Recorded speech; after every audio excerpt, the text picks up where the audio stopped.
नमस्कार मित्रांनो, आज आपण 11वा पाठ बघूया. असहकार चळवळ हा पाठ आपल्यासाठी अतिशय महत्त्वाचा आहे. कारण या पाठामध्ये आपण फक्त असहकार चळवळीबद्दलच माहिती बघणार नाही, तर मग महात्मा गांधी यांच्याबद्दल सुद्धा माहिती बघणार आहोत. आणखी महात्मा गांधी यांच्या सत्याग्रहाचा नवा मार्ग बघणार आहोत. आणखी रॉलेट कायदा काय होता, जालियनवाला बाग हत्याकांड, खिलाफत चळवळ, सायमन कमिशन आणि लाला लजपत राय यांच्याबद्दल सुद्धा माहिती बघणार आहोत. चला तर मग या पाठाला सुरुवात करूया. लोकमान्य टिळकांचे 1920 साली निधन झाले आणि महात्मा गांधी यांच्याकडे स्वातंत्र्य चळवळीचे नेतृत्व आले. हे एक लक्षात घ्या. लोकमान्य टिळकांचे निधन कधी झाले? 1920 मध्ये. समोर बघूया. सत्याग्रहाचा नवा मार्ग बघूया. दक्षिण आफ्रिकेत ब्रिटिशांची सत्ता होती. भारतातील काही लोक तेथे स्थायिक झाले होते. त्यांच्यावर आणि तेथील कृष्णवर्णीय लोकांवर ब्रिटिश राज्यकर्ते अन्याय व जुलूम करत होते. गांधीजी वकिली व्यवसाय करण्याच्या निमित्ताने दक्षिण आफ्रिकेत गेले होते. बघा, गांधीजी कशा निमित्ताने दक्षिण आफ्रिकेत गेले होते? वकिली व्यवसाय करण्याच्या निमित्ताने दक्षिण आफ्रिकेत गेले होते. तेथे त्यांनी भारतीयांवर होणाऱ्या अन्यायाविरुद्ध संघर्ष करण्यासाठी त्यांना संघटित केले. त्यासाठी त्यांनी सत्याग्रहाच्या मार्गाचा अवलंब केला. सत्याग्रह म्हणजे जुलमाचा अहिंसक मार्गाने केलेला प्रतिकार. सत्याग्रह म्हणजे काय? जुलमाचा अहिंसक मार्गाने केलेला प्रतिकार. अन्याय करणाऱ्या व्यक्तीचे मतपरिवर्तन करणे यावर सत्याग्रहाचा भर होता. सत्याग्रहाचा भर कशावर होता? अन्याय करणाऱ्या व्यक्तीचे मतपरिवर्तन करणे यावर सत्याग्रहाचा भर होता. सत्याग्रहाच्या मार्गाने दक्षिण आफ्रिकेतील लोकांना गांधीजींनी न्याय मिळवून दिला. हे एक लक्षात घ्या. सत्याग्रहाच्या मार्गाने दक्षिण आफ्रिकेतील लोकांना गांधीजींनी न्याय मिळवून दिला. गांधीजी दक्षिण आफ्रिकेतून 1915 साली भारतात परतले. हे एक लक्षात घ्या. गांधीजी दक्षिण आफ्रिकेतून भारतात कधी परतले? 1915 साली. ब्रिटिश राजवटीत भारतीयांना अनेक समस्यांना सामोरे जावे लागत आहे असे त्यांच्या लक्षात आले. त्यासाठी गांधीजींनी सत्याग्रहाच्या मार्गाने चळवळ चालवण्याचे ठरवले. गांधीजींनी प्रथम बिहारमधील चंपारण्यातील शेतकऱ्यांच्या प्रश्नाकडे लक्ष दिले. हे सुद्धा लक्षात राहू द्या. गांधीजींनी प्रथम बिहारमधील चंपारण्यातील शेतकऱ्यांच्या प्रश्नाकडे लक्ष दिले. तेथील शेतकऱ्यांना नीट पिकवण्याची सक्ती ब्रिटिश मडेवाले करत असत. या अन्यायाविरुद्ध गांधीजींनी सत्याग्रह केला. ब्रिटिश मडेवाल्यांच्या त्रासातून शेतकऱ्यांची सुटका झाली. या ठिकाणी एक प्रश्न बनू शकते की गांधीजींनी बिहारमधील चंपारण्य येथे सत्याग्रह का केला? कारण बिहारमधील चंपारण्य येथे शेतकऱ्यांना नीट पिकवण्याची सक्ती ब्रिटिश मडेवाले करत असे. म्हणून या अन्यायाविरुद्ध गांधीजींनी बिहारमधील चंपारण्य येथे सत्याग्रह केला. हे लक्षात राहू द्या, महत्त्वाचं आहे. गुजरातमधील खेडा जिल्ह्यात दुष्काळ पडला होता. तरीही ब्रिटिश सरकार शेतसारा सक्तीने वसूल करत होते. गांधीजींच्या प्रोत्साहाने शेतकऱ्यांनी या अन्यायाविरुद्ध सत्याग्रहाच्या मार्गाने लढा चालवला. अखेरीस सरकारने शेतसारा माफ केला. या ठिकाणी एक प्रश्न बनू शकतो की गुजरातमधील खेडा जिल्ह्यात गांधीजींच्या प्रोत्साहाने शेतकऱ्यांनी सत्याग्रह का केला? कारण गुजरातमधील खेडा जिल्ह्यात दुष्काळ पडला होता. तरीही ब्रिटिश सरकार शेतसारा सक्तीने वसूल करत होते. म्हणून गांधीजींच्या प्रोत्साहाने शेतकऱ्यांनी या अन्यायाविरुद्ध सत्याग्रहाच्या मार्गाने लढा चालवला.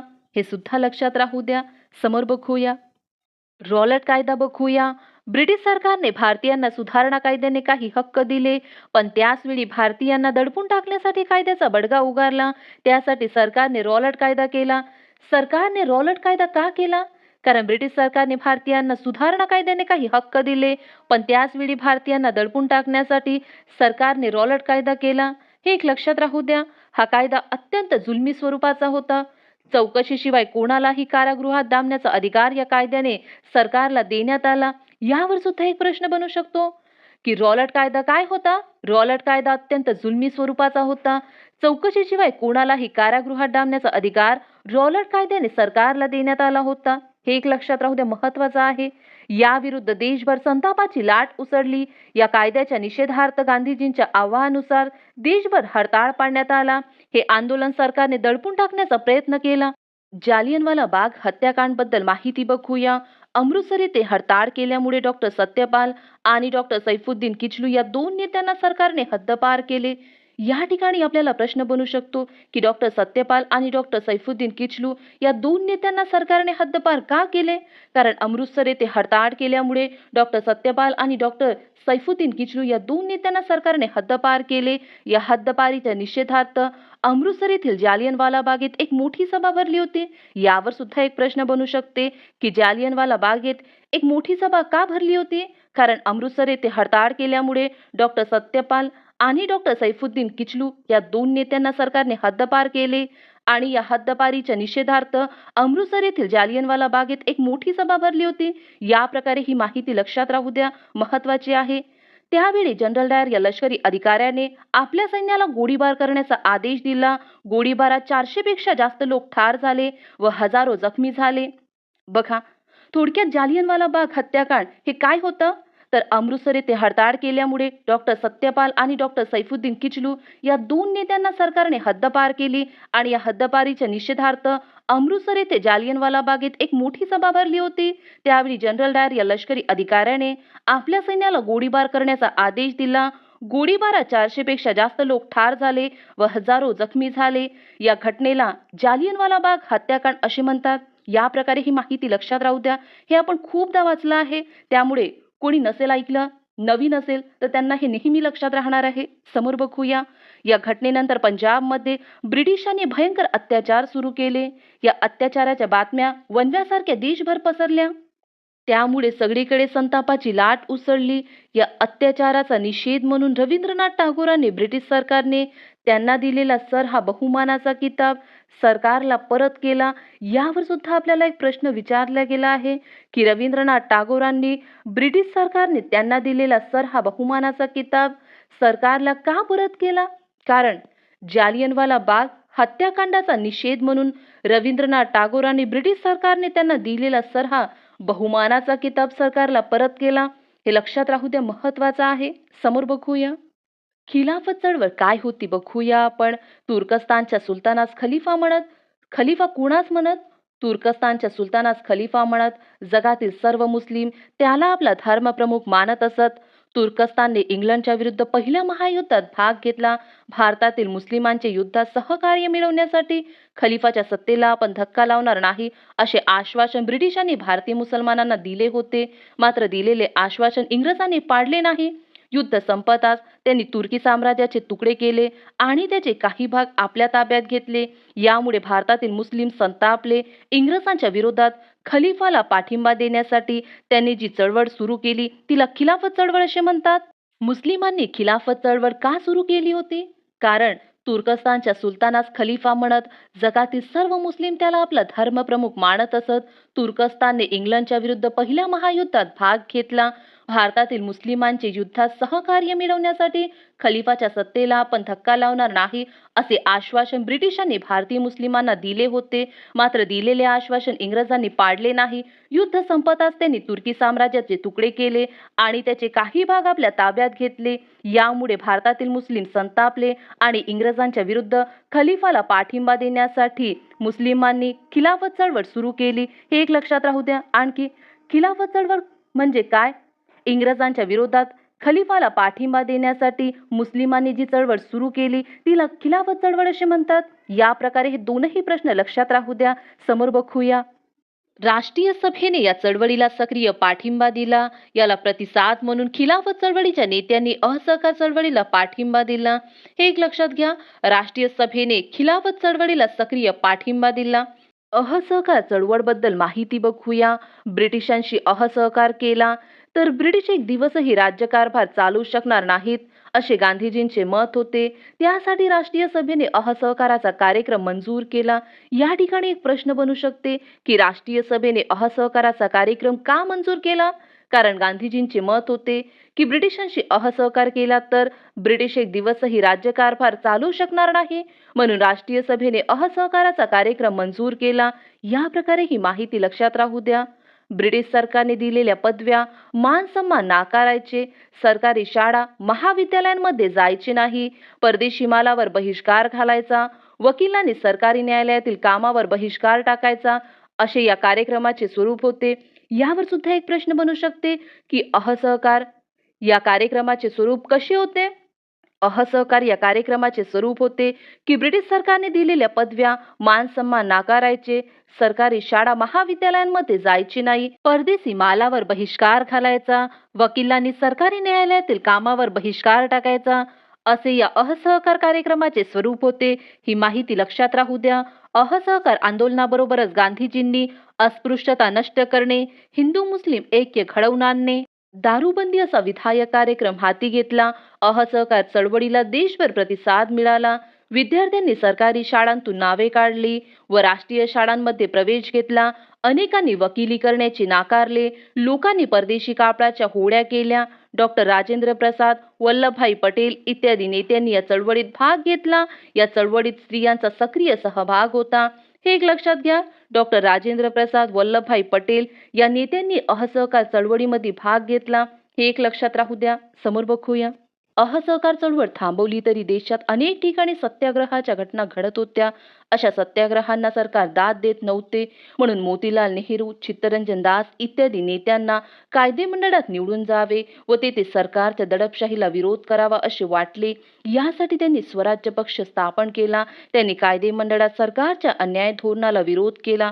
तुम्हाला प्रश्न विचारला जाऊ शकते की स्वराज्य पक्ष हे कोणी स्थापन केला? मोतीलाल नेहरू व चित्तरंजन दास यांनी केला. का केला?